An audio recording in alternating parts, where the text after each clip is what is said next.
Hey everyone, welcome to 996 The Howl. For the uninitiated, this is an unedited YouTube vlog discussing everything Arizona Coyotes and one of the best games in almost a really long time, probably since the Coyotes eliminated Nashville in 4 games in the playoff bubble last summer.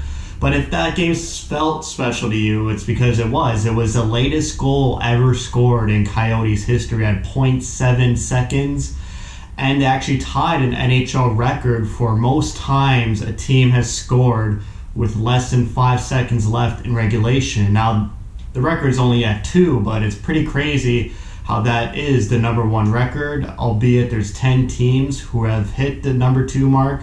But the Coyotes have done it in less than a month. They did it their first game of the season against San Jose, scoring with under 5 seconds left. That was Phil Kessel. And then last night, the Swansea, Illinois, St. Louis hero, Clayton Keller, scores with 0.7 seconds left. So that's twice the Coyotes have done it. That's pretty remarkable that only 2 times is the record in a season. But just this team now has the confidence to crawl back into games.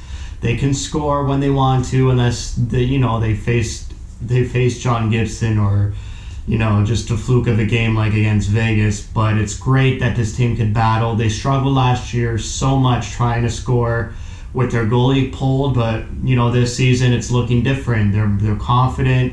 They're getting the puck to the net. They're making creative plays under pressure, just like Christian Dvorak did on that game-tying goal with such a beautiful backhand pass to Clayton Keller. But let's talk about the game a bit. If you just look at the shot chart, the Blues outshot the Coyotes 43-26, but both teams have had the exact same number of shot attempts, which you would say, that doesn't make sense. If they had the same amount of shot attempts, what happened for the Blues to outshoot them 43-26 with shots on goal? It's because the Blues blocked a lot of shots. They blocked 11 more shots than the Coyotes, and also the Coyotes missed the net a bunch of times. But, if you just look at the shots, you would say, the Coyotes didn't deserve to win or they got hosed down. But I would agree that the Blues were the better team. They probably deserved to win that game, but I would also say the Coyotes deserved to get at least a point. But it was a good road game, a good win. They hung in the rest of the game. And when I always harp on the Coyotes power play that should be better, it's games like these where the Blues had all the momentum. It was 2-1. Nearing the end of the second, and the Coyotes get a power play, and Christian Dvorak scores, and that goal came off the wrong end of momentum. The Blues had the momentum, Coyotes come back the other way and score on a power play. They weren't generating much in the middle of the second period, but once they tied it up 2-2, it's a whole new game, and that's what the power play needs to do. Now it's back-to-back games with 2 power play goals. So, the Coyotes, I guess, watched my 10-game recap video where I said the power play needs to be better. So they got 4 power play goals in the past 2 games, really good. They got to keep capitalizing on power play opportunities. And when you score on a power play, when it's given to you and it's against a wave of momentum, those goals kill the other team. Also in the game, when the Blues scored their 3rd goal, I think it was Ryan O'Reilly, the space-time continuum broke. The fabric of reality was destroyed because the Coyotes' feed, their audio feed, switched to the Raptors versus Grizzlies basketball game. And it was just hilarious to see. It was so funny to see the audio difficulties banner across the screen. And it was a good 5 to 7 minutes of no audio. I was missing Tyson Nash's mannerisms and quips. But fortunately, the duo of Matt McConnell and Tyson Nash came back to call that game-tying goal. And it was a great call by Matt McConnell and Tyson Nash. They were in disbelief as much as all the fans were. But, I got to give it to Keller. He had a rough stretch, about 7 or 8 games. He didn't produce against Vegas. Didn't produce against Anaheim, but in this series against St. Louis, in which there's 2 more games at home, he's producing, and he came up clutch last night, and hopefully that confidence just gets him back into that playoff bubble Keller and that San Jose type player Keller was, because we need him. We need Keller to be consistent. He's making a lot of money. He needs to be our top forward.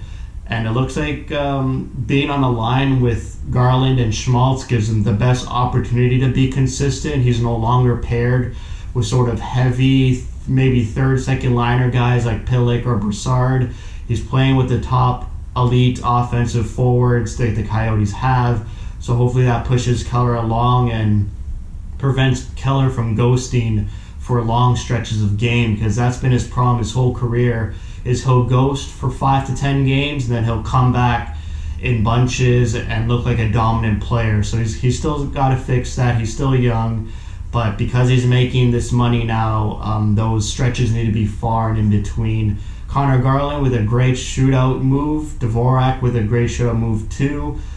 Dvorak had the game-winning shootout goal. Kemper had a great game. I'm hearing that the NHL wants to add another game Thursday night between these two teams, but I would advise against it. Why is the ad point? I would advise against it because the Coyotes are banged up. They still have Christian Fischer and Ekman Larsson on injured reserve, and Hjalmarsson and Osterley, and were banged up last night. The Blues were very pissed off last night. You can tell when they were throwing their bodies around to everybody. Even Goligoski got hit a couple of times with clean hits. But a lot of banged up players. Drake Caggiula is injured as well. So I'm hoping the Coyotes get 3 or 4 days off before they face the Blues again at home Saturday night.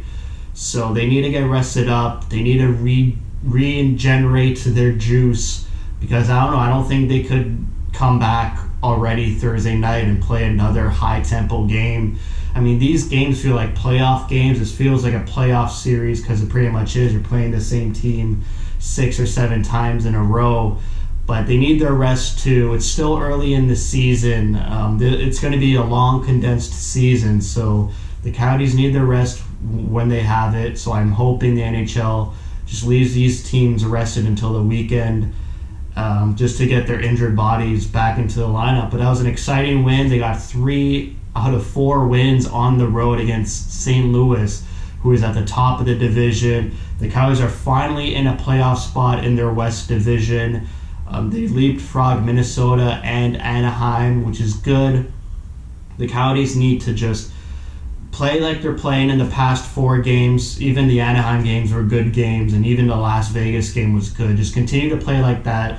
They need a break away from the California teams and fight for that 3rd and 4th spot with Minnesota and St. Louis, because now St. Louis is looking like a team the Coyotes could hang with and even push a little bit.